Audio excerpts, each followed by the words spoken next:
مولودا کردی یا یکم ست سالا هفدان لگندکی جول مرگی بناوه باته ده مدرسه امیر زینل بگی هکاری ده درسا علمه دیدن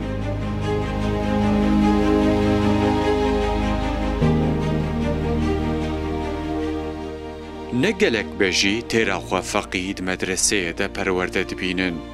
یک جوان فقیان لبر طاوا هاوینه خیالک دبینه خون و خیال دناب هفدوده حضرت پیغمبر ده برجاویوی جاشقا حضرت محمد دمکی لسر حمد خوونایه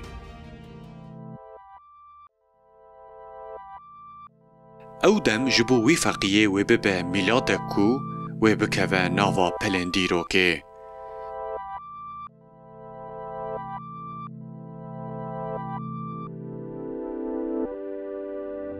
ده 40 سالیا خود او فقیه کو لگنده باته بناوه حسن آنجی حسین و مولودا کردی و وره نویساندن مالا حسن باته آنجی بناوه خوی بربلاو ماله باته پشته چوندنا آخا پیروز به مالکو بیتین کو دنویسه دگیجه مراد عشق و اوینا دل خواه و خون و خیالا خواه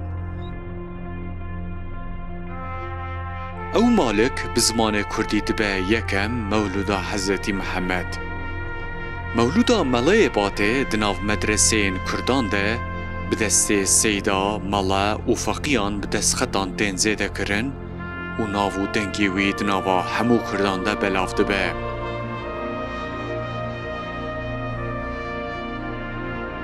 ملای باته هرچی قاز به مولودا کردی به ناسین جی بر همین ویندن جی هجای بحث کرنه نه